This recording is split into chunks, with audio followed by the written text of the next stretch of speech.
Good morning students. நம்ம last class வந்து second term புக்கில் ஹிஸ்ட்ரியில் ஃபஸ்ட் லெசன் பார்த்தோம். அதில் வந்து என்னென்ன பார்த்தோம் லாஸ்ட் கிளாஸில் அப்படின்னா, ஸ்டேட்டஸ் ஆஃப் விமன் பற்றி பார்த்தோம். அதாவது பெண்களுடைய நிலைமை ரிக்வேதிக் பீரியடில் வந்து பெண்களோட நிலைமை வந்து எப்படி இருந்தது அப்படின்னு சொல்லி பார்த்தோம். அதாவது வந்து அந்த சைல்டு மேரேஜு, அதுக்கப்புறம் சதி அப்படிங்கிறத பற்றி தெரியாது. அதுக்கப்புறம் விடோ ரீமேரேஜ் வந்து தடை செய்யப்பட்டு இருந்துச்சு. அதுக்கப்புறம் சொத்துரிமையும் பெண்களுக்கு வந்து மறுக்கப்பட்டிருந்தது. அதுக்கப்புறம் பாலிகமி வந்து சாதாரணமாக நடைமுறையில் இருந்தது. இதெல்லாம் வந்து நம்ம பெண்களுடைய ஸ்டேட்டஸ் ஆஃப் விமன் அப்படிங்கிற ஹெட்டிங்கில் பார்த்தோம். அதுக்கடுத்தது எக்கனாமிக் லைஃப் பற்றி பார்த்தோம். பொருளாதார வாழ்க்கை, என்னென்ன வாழ்க்கை வாழ்ந்தாங்க, வேளாண்மை தொழில் வந்து செஞ்சாங்க. வேளாண்மை தொழில் மட்டும் இல்லாமல் அந்த மட்பாண்டம் செய்கிறவங்க, அதுக்கப்புறம் மர வேலை செய்கிறவங்க, தேர் செய்கிறவங்க, உலோக வேலை செய்கிறவங்க, துணி நெய்கிறவங்க, தோல் வேலை செய்கிறவங்க, இது மாதிரி இருக்கக்கூடிய பலதரப்பட்ட மக்கள் வந்து ரிக்வேதிக் பீரியடில் இருந்தாங்க அப்படின்னு சொல்லி பார்த்தோம். அடுத்தது நம்ம இன்றைக்கி பார்க்க போகிறது என்ன அப்படின்னா, ரிலீஜியன் பற்றி பார்க்கலாம்.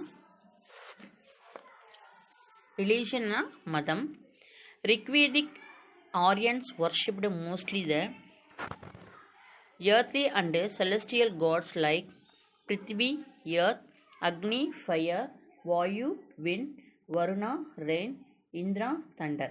அதாவது ரிக்வேதிக் ஆரியர்கள் வந்து பார்த்தோம் அப்படின்னா நிலம், அதுக்கப்புறம் ஆகாய கடவுள்கள், இவங்கள தான் வந்து வழிபட்டாங்க. இப்போ நிலம் அப்படின்னா பிருத்திவி, அதுக்கடுத்து நெருப்பு அப்படிங்கிற கடவுள் வந்து அக்னின்னு சொல்லுவாங்க. காற்று கடவுள் வந்து வாயு, அதுக்கப்புறம் மலை கடவுள் வந்து வருணன், அதுக்கடுத்து இடி கடவுள் வந்து இந்திரன். இந்த கடவுள்களை எல்லாம் வந்து இந்த ரிக்வேதிக் ஆரியன்ஸ் வந்து வழிபட்டாங்க.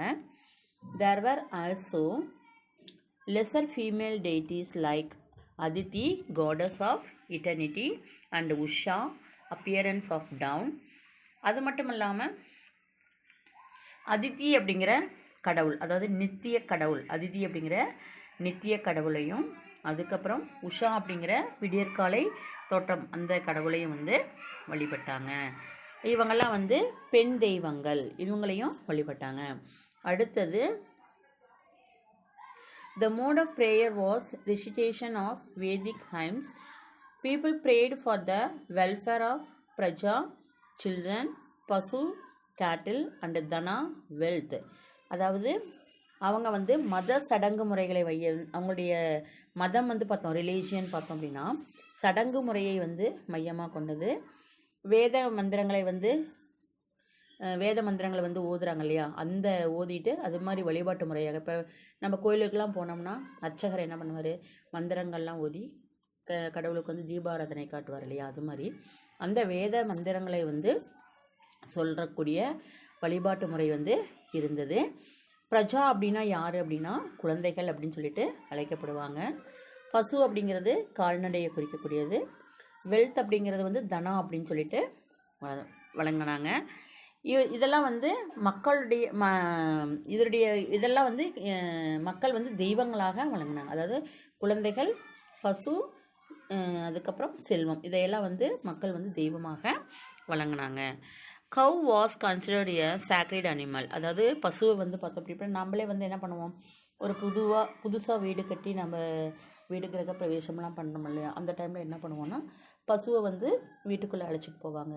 அதுபோல் ஃபெஸ்டிவல்ஸ் அப்படின்னா பொங்கல் ஃபெஸ்டிவல்லாம் பார்த்தோம் அப்படின்னா இப்போ மாட்டு பொங்கல்லாம் நம்ம செலிப்ரேட் பண்ணுறோம்ல, பசுவுக்கு வந்து பசு, காளை மாடு இதெல்லாம் வந்து என்ன பண்ணுவோம், எல்லாம் வண்ணம் பூசி அதுக்காக பொங்கல் படையிலிட்டு அந்த விலங்குகளுக்காக என்ன பண்ணுவோம், பொங்கல்லாம் வச்சு நம்ம வந்து சாமி கும்பிடுவோம் இல்லையா. அதுபோல் பசுவை வந்து புனிதமான ஒரு விலங்காக கருதப்பட்டாங்க. தேர் வேர் நோ டெம்பிள்ஸ். அந்த காலத்தில் வந்து கோவில்கள்லாம் கிடையாது. Idol worship had not yet come into existence. அதாவது கோவில்கள் அப்படிங்கிறது கிடையாது, அதுபோல் சிலை வழிபாடும் கிடையாது. இப்போல்லாம் நம்ம வந்து முருகன், விநாயகர் இது மாதிரி இருக்கிறதுக்கெலாம் வந்து சிலைகள்லாம் வச்சு வழிபடுறோம். ஆனால் அந்த காலத்தில் வந்து சிலை வழிபாடு அப்படிங்கிறது கிடையாது. Later on, priesthood became a profession and a hereditary one.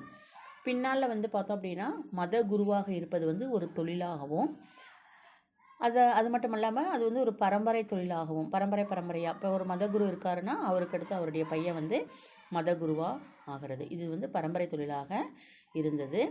New gods were perhaps adapted from non Aryans. அது மட்டும் இல்லாமல் ஆரியர்கள் அல்லாத கடவுள்களும் வந்து ஏற்கப்பட்டிருக்கு அப்படின்னு சொல்லிட்டு சொல்கிறாங்க. Indira and Agni loss there importance. இந்திரனும் அக்னியும் வந்து முக்கியத்துவத்தை வந்து இழந்துட்டாங்க. இந்திரன் அப்படிங்கிறது வந்து இடி கடவுள் தான் வந்து இந்திரன் அப்படிங்கிறது. அக்னி அப்படிங்கிறது வந்து நெருப்பு கடவுள். அவங்க 2 பேரும் வந்து முக்கியத்துவத்தை அந்த கடவுளை வந்து வழிபடலை. அதுக்கு அடுத்தது பிரஜாபதி தான் அப்படின்னா யாருன்னா த கிரியேட்டர். பிரஜாபதிங்கிறது வந்து படைக்கும் தொழிலை செய்யக்கூடியது. அது நம்ம பிரம்மான்னு சொல்கிறோம் இல்லையா, படைக்கிற தொழிலை செய்கிறவர் வந்து பிரம்மா. அதுபோல் விஷ்ணு அப்படிங்கிறது வந்து த ப்ரொடக்டர்னால் நான் காக்கும் தொழில் செய்கிறவர் வந்து விஷ்ணு அப்படின்னு சொல்கிறோம். அதுக்கு அடுத்தது ருத்ரா த டிஸ்ட்ராயர், அழிக்கும் தொழில் செய்கிறவர். அது மும்மூர்த்திகள் அப்படின்னு சொல்கிறோம் இல்லையா, அதாவது படைக்கும் தொழில் செய்கிறவர், காக்கும் தொழில் செய்கிறவர், அதுக்கப்புறம் அழிக்கும் தொழில் செய்கிறவர் அப்படின்னு சொல்கிறோம் இல்லையா கடவுளை. அவங்கள தான் வந்து பிரஜாபதி அப்படின்னு சொல்கிறாங்க. த கிரியேட்டர் அப்படிங்கிறது பிரஜாபதி, இந்த ப்ரொடக்டர் அப்படிங்கிறது விஷ்ணு அப்படிங்கிற கடவுள். அதுக்கப்புறம் இந்த டிஸ்ட்ராயர் அப்படிங்கிறது வந்து யாருன்னா ருத்ரா அப்படிங்கிற கடவுள். இந்த கடவுள்கள் வந்து மிக முக்கியத்துவம் பெற்றாங்க. அக்னியும் அதுக்கப்புறம் இந்திரா அப்படிங்கிற கடவுளும் வந்து அவங்களுடைய இம்பார்ட்டன்ஸ் வந்து இழந்துட்டாங்க. அடுத்தது sacrifices and rituals became more elaborate. அதாவது சாக்ரிஃபைசஸ்னால் என்ன, அந்த வேள்விகள் நடத்துறது, அதுக்கப்புறம் சடங்குகள் நடத்துறது, இதெல்லாம் வந்து மிகவும் அதிகமாக செஞ்சாங்க. அதுக்கடுத்தது நம்ம பார்க்க போகிறது என்ன அப்படின்னா எஜுகேஷன் பற்றி பார்க்கலாம். குருகுலா சிஸ்டம் ஆஃப் எஜுகேஷன்னா என்னது, கல்வி முறை. குருகுல கல்வி முறை பற்றி பார்க்கலாம். குருகுல கல்வி முறைன்னா என்ன, இப்போல்லாம் நம்ம வந்து ஸ்கூலில் போய் நம்மளோட ஸ்கூல் காலேஜஸ் அது மாதிரி போய் படிக்கிறோம் இல்லையா, இதெல்லாம் வந்து அந்த காலத்தில் வந்து குருவோட வீட்டுக்கு போய் அவங்களுக்கு வந்து பணிவிடைகள் செஞ்சுக்கிட்டு அந்த குருவோட இல்லத்தை வந்து தூய்மைப்படுத்திக்கிட்டு சுத்தப்படுத்திக்கிட்டு அங்கேயே தங்கி என்ன பண்ணுவாங்க, மாணவர்கள் வந்து கல்வி கற்றுக்குவாங்க. அந்த மெத்தடுக்கு தான் பேர் குருகுலா சிஸ்டம் அப்படின்னு பேர். அதை பற்றி நம்ம பார்க்கலாம். The gurukula system is an ancient learning method. இது வந்து ஒரு பழங்கால கற்றல் முறை. The word gurukula is a combination of the Sanskrit word guru, teacher or master, and kula, family or home. அதாவது குருகுலா அப்படிங்கிற வேர்டு வந்து எந்த 2 சமஸ்கிருத வார்த்தையிலேருந்து பெறப்பட்டது அப்படின்னா குரு அப்படிங்கிற சொல்லில் இருந்தோம். அதாவது குரு அப்படின்னா ஆசிரியரை குறிக்கக்கூடியது. அதுக்கப்புறம் குலம் அப்படிங்கிறது வந்து house or family or home அப்படிங்கிறத மென்ஷன் பண்ணக்கூடிய முறையில் வந்து இந்த 2 வார்த்தைகளிலிருந்து தான் குருகுலம் அப்படிங்கிற வேர்டு வந்து வந்திருக்கு.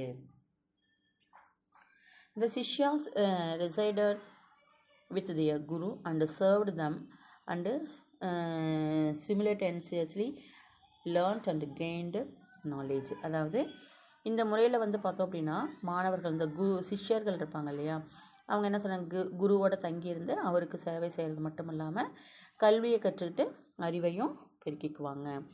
The students received education through oral tradition, meaning rote learning and were required to memorize everything. அதாவது இது வந்து எப்படி வந்து இப்போ நாமெல்லாம் வந்து ஸ்கூலுக்கு போயிட்டு ஆசிரியர் சொல்கிறத வந்து நம்ம கவனிச்சுட்டு நம்ம நோட்ஸ் எடுத்து வச்சுக்கிறோம். அது மட்டும் இல்லாமல் நம்ம புக்கை ரெஃபர் பண்ணி அதில் படித்து பார்த்து எழுதி பார்க்குறோம் பேப்பரில், அது மாதிரி தானே நம்ம செய்கிறோம். ஆனால் அந்த பழைய மெத்தடில் வந்து பார்த்தோம் அப்படின்னா வாய்மொழி மரபில் தான் வந்து மாணவர்கள் வந்து பாடங்களை வந்து கற்றுக்குவாங்க. இப்போ குரு வந்து சொல்லி கொடுப்பாரு, அதை வந்து காது வழியாக கேட்டு அதை வந்து என்ன பண்ணிக்குவாங்க, மனசில் வந்து பதிய வச்சுக்குவாங்க. அதுக்கப்புறம் அவங்க சொல்லக்கூடிய கருத்துக்களை வந்து வாய் வழியாக சொல்லுவாங்க. அந்த காலத்தில் நோட்டு புக்கில் எழுதி வைக்கிறது அதெல்லாம் கிடையாது. மாணவர்கள் வந்து எல்லாத்தையும் மனப்பாடம் பண்ணிக்குவாங்க.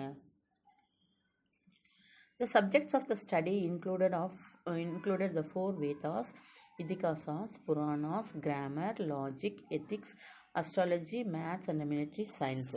என்னென்னலாம் கற்றுக்கிட்டாங்க, இப்போ நம்ம வந்து சப்ஜெக்ட்லாம் கற்றுக்குறோம் இல்லையா, சின்ன கிளாஸில் வந்து Tamil, English, maths, science, social science அப்படின்னு படிக்கிறோம். அதுக்கப்புறம் நம்ம ஹையர் செகண்டரிலாம் போனோம்னா அவங்கவுங்களுக்கு விருப்ப பாடங்கள் எடுத்து படிக்கிறோம். அதுபோல் காலேஜஸ்லாம் போனோம்னாலும் அவங்கவுங்களுக்கு என்ன விருப்ப பாடமோ அதை எடுத்து படிக்கிறோம் இல்லையா. அதுபோல் இந்த குருகுலாஸில் வந்து என்னென்ன சொல்லிக் கொடுத்தாங்க அப்படின்னா 4 வேதாஸ் வந்து சொல்லிக் கொடுத்தாங்க. 4 வேதாஸ் அப்படிங்கிறது ஏற்கனவே நான் சொல்லியிருக்கேன். ரிக்வேதா, யஜுர்வேதா, சாமவேதா, அதர்வண வேதா, இந்த 4 வேதங்கள் சொல்லிக் கொடுப்பாங்க. அதுக்கப்புறம் இதிகாசங்கள் வந்து சொல்லிக் கொடுப்பாங்க. ராமாயணம், மகாபாரதம் சொல்லிக் கொடுப்பாங்க. அதுக்கப்புறம் புராணங்கள் வந்து சொல்லிக் கொடுப்பாங்க. சிவபுராணம், விஷ்ணு புராணம் அப்படின்னு சொன்னோம் இல்லையா, அந்த புராணங்கள் வந்து சொல்லிக் கொடுப்பாங்க. அதுக்கப்புறம் கிராமர் சொல்லிக் கொடுப்பாங்க. அதுக்கப்புறம் லாஜிக்கு, தர்க்கவியல், அதுக்கப்புறம் எத்திக்ஸு, ஜோதிடம், அஸ்ட்ராலஜி, ஜோதிடம், எத்திக்ஸ்னால் வந்து நெறிமுறைகள்லாம் சொல்லிக் கொடுப்பாங்க. அதுக்கப்புறம் மேத்தமேட்டிக்ஸ் சொல்லிக் கொடுப்பாங்க. அதுக்கப்புறம் மிலிட்ரி சயின்ஸு, இராணுவ உத்திகள், இதெல்லாமே வந்து மாணவர்களுக்கு கற்றுத்தருவாங்க. The students were also trained to lead a disciplined life. அதாவது அவங்க வந்து ஒழுக்கத்தை வந்து பின்பற்றணும் அப்படிங்கிற அந்த ஒழுக்கமான வாழ்க்கையை மேற்கொள்வதற்கும் அந்த மாணவர்களுக்கு வந்து பயிற்சி அளிக்கப்படும். Only dvijas could be shishyas. அதாவது திவிஜாஸ் அப்படின்னா இருபிறப்பாளர்கள் அப்படி அவங்க மட்டும்தான் வந்து குருகுலத்தில் மாணவர்களாக சேர்க்கப்படுவாங்க. பெண்களுக்கு வந்து கல்வி வந்து கற்றுக் கொடுக்க மாட்டாங்க. ஆண்கள் மட்டும்தான் வந்து என்ன பண்ணுவாங்க, குருகுலத்தில் போய் தங்கியிருந்து ஆண்கள் மட்டும் கற்றுக்குவாங்க. No women could have formal education. பெண்களுக்கு வந்து பொதுக்கல்வி வந்து அளிக்கப்படவில்லை. அதுக்கு அடுத்தது ஏஜ் பேஸ்டு ஆஷ்ரமாஸ், அதாவது 4 ஆசிரமங்கள் வயதினுடைய அடிப்படையில். இப்போ ஒரு மனிதன் வந்து அந்த பிறந்ததுலேருந்து இறுதி வரைக்கும் அவங்க என்னென்ன வாழ்க்கையை மேற்கொள்கிறாங்க அப்படின்ட்டு ஒரு ஏஜ் பேஸ்டு வந்து கொடுத்துருக்காங்க. Towards the end of the later Vedic period the concept of 4 stages in life. அவங்களுடைய வாழ்க்கையில் வந்து 4 நிலைகள், ஒவ்வொரு மனிதனுடைய வாழ்க்கையிலும் வந்து 4 நிலைகள் வந்து இருக்குது. அந்த 4 நிலைகள் என்னென்ன அப்படின்னு சொல்லிட்டு கொடுத்துருக்காங்க. அதை தான் வந்து the 4 ஆஷ்ரமாஸ் அப்படின்னு சொல்கிறாங்க. அந்த 4 ஆஷ்ரமாஸ் எது அப்படின்னு பார்த்தோம் அப்படின்னா, ஃபஸ்ட்டு ஒன் வந்து பிரம்மச்சரியம். பிரம்மச்சரியம் அப்படின்னா என்னென்னா ஸ்டூடெண்ட் லைஃபு, அதாவது மாணவர்கள் பருவம். ஸ்டூடெண்ட் லைஃப்னால் என்ன, மாணவர்களாக இருக்கிறோம் இல்லையா, அந்த வாழ்க்கை தான் வந்து என்ன அப்படின்னா பிரம்மச்சாரியா அப்படின்னு பேர். அடுத்தது வந்து கிரகஸ்தா அப்படின்னு பேர். கிரகஸ்தா அப்படின்னா என்னென்னா மேரிட் லைஃபு, திருமண வாழ்க்கை. இப்போ வந்து பிரம்மச்சாரியா முடிச்சுட்டு ஒரு குறிப்பிட்ட ஸ்டேஜ் நம்ம படித்து முடிச்சுட்டு ஒரு வேலைக்கு போயிட்டோம் அப்படின்னா நம்ம என்ன பண்ணுவாங்க, மேரேஜ் பண்ணுவாங்க இல்லையா, அதை தான் வந்து கிரகஸ்தா அப்படின்னு சொல்லுவாங்க. அதாவது மேரிட் லைஃப் அடுத்த ஸ்டேஜ். அடுத்தது 3rd ஸ்டேஜ் என்னன்னு பார்த்தோம் அப்படின்னா வனப்பிரஸ்தா. வனப்பிரஸ்தா அப்படின்னா என்னென்னா going to the forest to meditate. காடுகளுக்கு சென்று அதை என்ன பண்ணுறது, தவம் செய்கிறது, இறைவனை நினைத்து தவம் மேற்கொள்கிறது தான் வந்து வனப்பிரஸ்தம். வனம் அப்படின்னா காடுன்னு அர்த்தம். வனப்பிரஸ்தா அப்படிங்கிறது காடுகளுக்கு போய் தவம் செய்கிறது தான் வந்து வனப்பிரஸ்தா அப்படின்னு சொல்லுவாங்க. அடுத்து லாஸ்ட் ஸ்டேஜ் என்ன அப்படின்னா sannyasa, leading a life of an ascetic so as to attain swarga. அதாவது சந்நியாசா அப்படிங்கிறது என்னென்னா சந்நியாசம் போகிறது, அதாவது மோட்சம் அடைவதற்காக துறவற வாழ்க்கை.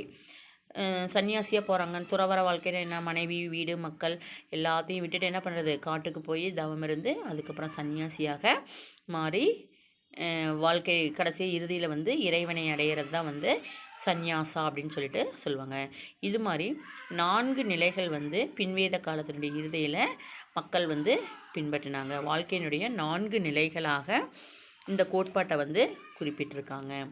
ஓகே, இன்றைக்கி லெசன் வந்து இன்றோட முடிஞ்சது. மீதி இருக்கக்கூடிய லெசனை வந்து நாம் நெக்ஸ்ட் கிளாஸில் பார்க்கலாம்.